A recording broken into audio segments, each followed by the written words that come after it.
Hello everyone, welcome to Anubha study fact. आज हम English की पेडागॉजी करने वाले हैं गाइज। ये हमारी क्लास 2 है जिसमें हम बात करेंगे अंग्रेजी शिक्षण शास्त्र से संबंधित महत्वपूर्ण प्रश्न। ये आपको सी टेट, एमपी टेट, जिस भी टीचिंग एग्जाम में जहाँ पर भी इंग्लिश पेडागॉजी से क्वेश्चंस पूछे जाते हैं वहाँ पर ये वीडियो आप लोगों के लिए बेनिफिशियल रहेगी।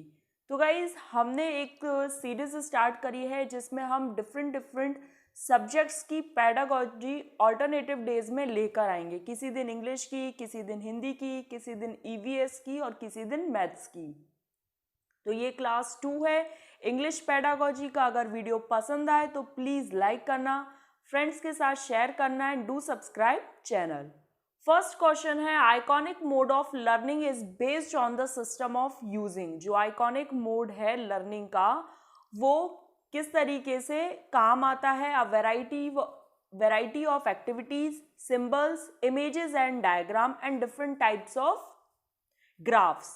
तो गाइज आप यहाँ पर देख सकते हैं जो आइकॉनिक मोड ऑफ लर्निंग है उसका क्या आंसर होगा? Image and diagrams. ये जो लर्निंग का मोड है आइकॉनिक हो गया, ये किसने दिया था? तो जेरोम ब्रूनर के द्वारा दिया गया था। ये टाइप्स ऑफ लर्निंग है, इसका सही ऑप्शन हमारा इमेजेस एंड डायग्राम होगा।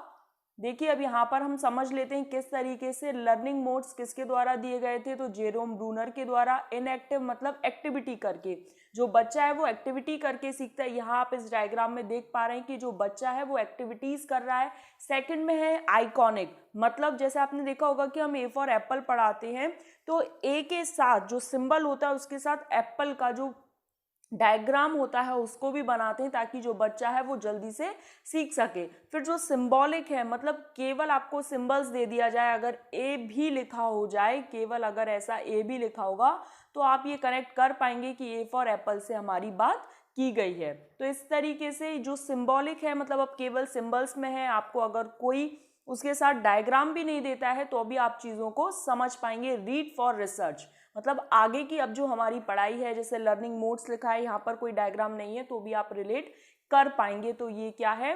जेरोम ब्रूनर के द्वारा दी गई थी। सेकंड क्वेश्चन की तरफ बढ़ते हैं। While reading for comprehension we understand that some pairs are example of homograph. Which one of the following is a homograph? Homograph मतलब होता है जिसकी जो लिखा हुआ है वो बिल्कुल सेम होनी चाहिए, स्पेलिंग सेम होना चाहिए। ठीक, तो इसका है वार्म, फिर है tepid, being neither too hot not too cold, ये नहीं होगा। फिर है लेड जो कि एक मेटल है, और सेकंड है लीड, किसी चीज को डायरेक्शन देना। आपने देखा भाई उसको लीड करो मतलब उसको एक दिशा दो। फिर है लीड, गिव डायरेक्शन, और डेड, मोर्टल, मेल पोस्ट और मेल जेंडर। तो यहाँ पर जो होमोग्राफ है उनकी स्पेलिंग सेम होती है, लीड और ये है लेड और लीड, स्पेलिंग सेम है। भले इनका मीनिंग अलग है, इनका थोड़ा सा प्रोनाउंसिएशन भी अलग है, लेकिन ग्राफ मतलब होता है लिखा सेम होना चाहिए। होमोग्राफ मतलब क्या होता है? ग्राफ मतलब लिखना, जिनकी स्पेलिंग सेम हो वो क्या कहलाते हैं? होमोग्राफ कहलाते हैं।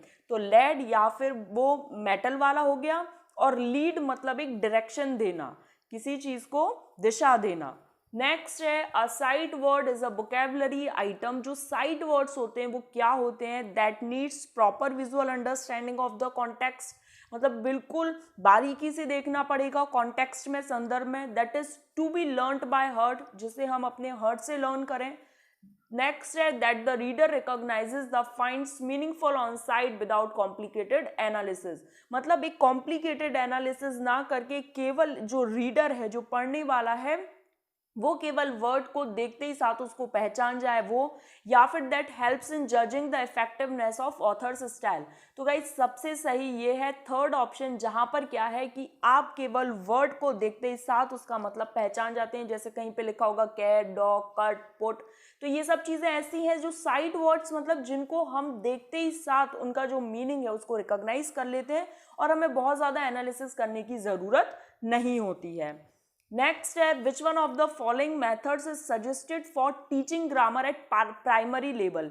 जो प्राथमिक स्कूल है या जो 1st to 5th है उसमें हम जो जब भी ग्रामर पढ़ाएंगे तो हमें कौन सा मेथड यूज करना चाहिए? Deductive method, text book method, inductive method और ट्रांसलेशन मेथड। तो सबसे पहले तो आप आंसर टिक कर लीजिए, इसका क्या होगा, इसका इंडक्टिव मेथड होगा, आगमन विधि। अब हम थोड़ा सा इसको समझ लेते हैं गाइस। जैसे जब भी कोई टीचर है तो वो बच्चों से कहता है कि आप अपने बोर्ड पर अपनी फेवरेट डिशेस का नाम लिखिए, तो कोई लिख देता है छोला भटूरा, कोई लिख देता है इडली सांभर, कोई लिख देता है पाव भाजी। मतलब इस तरीके से सारे बच्चों ने अपनी अपनी जो फेवरेट डिशेस के नेम है वो लिख दिए। अब जो टीचर है वो क्या कहता है कि यहाँ पर आपने जो भी नाम लिखे हैं तो वो क्या है, नाउन है। मतलब उन्होंने पहले एग्जाम्पल दिया, फिर एक रूल की तरफ गए, फिर उन्होंने क्या बताया कि ये जो नाम आपने ब्लैक बोर्ड पर लिखे थे वो क्या है, संज्ञा है या नाउन है। क्या है वो, नाउन है, क्योंकि नाउन क्या है, noun is the name of person, place और थिंग। तो ये क्या है, आप पूरा एक एग्जाम्पल ले रहे हैं, फिर आप रूल की तरफ जा रहे हैं। रूल क्या होता है, हमेशा एक जनरल होता है, और जो एग्जाम्पल्स होते हैं वो विशिष्ट होते हैं, स्पेसिफिक होते हैं। तो जब भी हम विशिष्ट से सामान्य की तरफ जाते हैं तो वो इंडक्टिव मेथड कहलाता है, आगमन विधि कहलाती है। याद रखिएगा, बहुत इंपॉर्टेंट है। आगमन विधि का प्रयोग प्राइमरी लेवल पर किया जाता है क्योंकि बहुत ज़्यादा ज़रूरत है। यहाँ पर बच्चे आप एकदम ये समझा दे, noun is the name of person, place और थिंग, दिल्ली हो गया, इंदौर हो गया, भोपाल हो गया, छोला भटूरा हो गया, या कुछ भी हो गया, ये सब नाउन के अंतर्गत आते हैं। इससे बच्चा नहीं समझेगा। पहले आप एग्जाम्पल दें, सिटीज़ के नेम का दें या फिर खाने की चीज़ों के दें, और फिर बच्चे को ले जाएं कि भाई ये नाउन है, तो ज़्यादा अच्छे से समझ पाता है। नेक्स्ट है, find out the function word from the following. Function word क्या होते हैं गाइस, फंक्शन वर्ड वो होते हैं जिन्हें हम ग्रामेटिकल वर्ड्स भी बोलते हैं। फंक्शन वर्ड में आपका नाउन, प्रोनाउन, एडजेक्टिव, एडवर्ब हो गया, कंजक्शन हो गया, ये सभी किसके अंतर्गत आते हैं, आपके फंक्शन वर्ड के अंतर्गत आते हैं। तो अब इसमें देखिए गाइस क्या है, एंड, चैंपियन, हैंडसम और सीजिंग। तो क्या होगा, जो एंड है, एंड मतलब कंजक्शन है। कंजक्शन में क्या होता है कि दो वर्ड्स, दो सेंटेंसेस को जोड़ने के लिए जो एक वर्ड यूज होता है वो कंजक्शन कहलाता है। तो यहाँ पर हमारा फंक्शन वर्ड कौन सा हो जाएगा, एंड हो जाएगा। याद रखिएगा, ये अच्छा क्वेश्चन है। इस तरीके से इंग्लिश पेडागोजी में इस तरीके से क्वेश्चंस पूछे जाते हैं कि फंक्शन वर्ड कौन सा है। नेक्स्ट क्वेश्चन है, what do you mean by review. Review से आप क्या समझते हैं, गैस है, इवैल्यूएशन है, क्रिटिकल इवैल्यूएशन है या फिर असेसमेंट है। तो रिव्यू मतलब किसी चीज पर पुनरावृत्ति, री मतलब वहां पर आता है पुनरावृत्ति। तो इसका आंसर क्या होगा, आप क्रिटिकल इवैल्यूएट कर रहे हैं उस चीज को। क्या कर रहे हैं आप, क्रिटिकल इवैल्यूएट कर रहे हैं। तो हमारा रिव्यू का आंसर सही क्या होगा, क्रिटिकल इवैल्यूएशन। इवैल्यूएशन में याद रखिएगा गाइस, इवैल्यूएशन जो होता है वो प्रोसेस एंड प्रोडक्ट ओरिएंटेटेड होता है, और जो असेसमेंट है वो केवल प्रोसेस ओरिएंटेटेड रहता है। याद रखिएगा, ये इंपॉर्टेंट क्वेश्चन बन सकते हैं इंग्लिश पेडागोजी से कि असेसमेंट क्या है, प्रोसेस ओरिएंटेटेड है, और जो इवैल्यूएशन है वो प्रोसेस प्लस प्रोडक्ट इवैल्यूएशन है।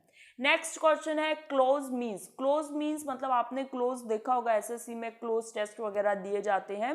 तो एसएससी में क्लोज टेस्ट मतलब पहले पूरा एक सेंटेंस दे देते हैं, फिर कुछ फिल करने देते हैं। आपने देखा होगा, फिल करने के लिए दिया जाता है। तो फिनिशिंग, मिसिंग पार्ट, क्लोज और असेसिंग।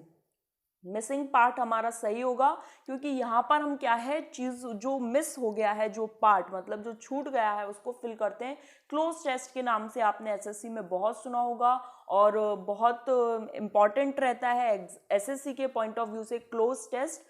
तो मिसिंग पार्ट मतलब पूरा एक सेंटेंस दे देंगे, वहां पर कोई चीज छोड़ देंगे, फिर 4 आपको ऑप्शन देंगे, उसमें से आपको जो फिट होता है उस सेंटेंस के अकॉर्डिंग वो आपको फिट करना पड़ता है। तो क्लोज मीन्स होता है missing part. I hope guys आप लोगों को क्लियर हो रहा होगा। The last stage of writing is, जो राइटिंग है, लेखन है, उसकी जो लास्ट स्टेज क्या है, controlled writing, guided writing, free writing या फिर एडवांस्ड राइटिंग।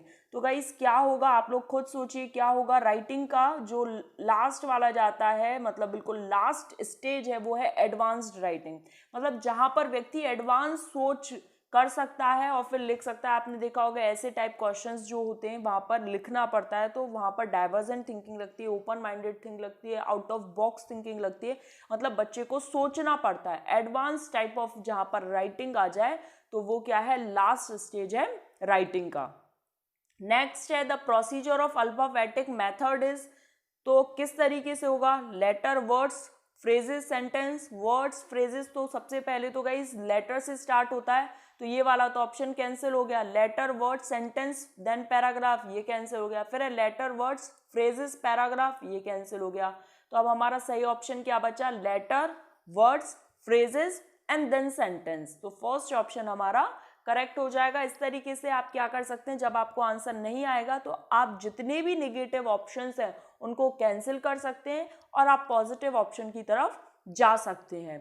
तो लेटर, वर्ड्स, फ्रेजेस, सेंटेंसेस, ये हमारा बिल्कुल सही आंसर होगा। लेटर से वर्ड बनता है, वर्ड से फ्रेजेस एंड देन फ्रेजेस से पूरा एक सेंटेंस कंस्ट्रक्ट होता है। आई होप आप लोग रिलेट कर पा रहे होंगे और समझ पा रहे होंगे। इस तरीके से हम ऑल्टरनेटिव डेज में अपनी पेडागोजी वाले सेशंस लेकर आएंगे। पेडागोजी वाले सेशंस बहुत ज़्यादा इंपॉर्टेंट होंगे। आज के लिए लास्ट है, read the exchange. Teacher, shall we go out to the garden and find out the names of those flowers near the corridor? Corridor के पास में जितने भी फ्लावर्स हम गार्डन में जाकर उनको ढूंढे क्या? स्टूडेंट यस यस या, इस तरीके स्टूडेंट रिप्लाई कर रहे हैं। Teacher yes ma'am please. तो वो जो टीचर है वो क्या करने की कोशिश करे? Relate language function with politeness, make a polite suggestion to start reading, confirm the students request और offer an alternative language activity. तो वो टीचर क्या कर रही है? Relate language functions with politeness. उन्होंने बच्चों ने क्या कहा था? Yes yes yes. तो इस तरीके से वो कोशिश करे कि बच्चा ऐसे बोले यस मैम प्लीज, मतलब एक पोलाइटनेस बच्चे में झलके, उनके शब्दों में जो पोलाइटनेस है वो चीज झलक कर आए। तो गाइज यहाँ पर हमने अपने क्वेश्चंस जो पेडागोजी के थे, इंपॉर्टेंट क्वेश्चंस थे इंग्लिश पेडागोजी के, वो डिस्कस करे हैं। ये बहुत ज़्यादा इंपॉर्टेंट है, प्रीवियस ईयर्स में कहीं ना कहीं ये किसी ना किसी प्रीवियस ईयर्स में पूछे गए हैं। ये बहुत ज़्यादा इंपॉर्टेंट है गाइज। वीडियो पसंद आए तो प्लीज़ लाइक करना, शेयर करना and do subscribe channel for more videos like this. हम अलग अलग दिन पर अलग अलग इंग्लिश, हिंदी, ईवीएस, मैथ्स की पेडागोजी लेकर आएंगे। Thanks for watching this video.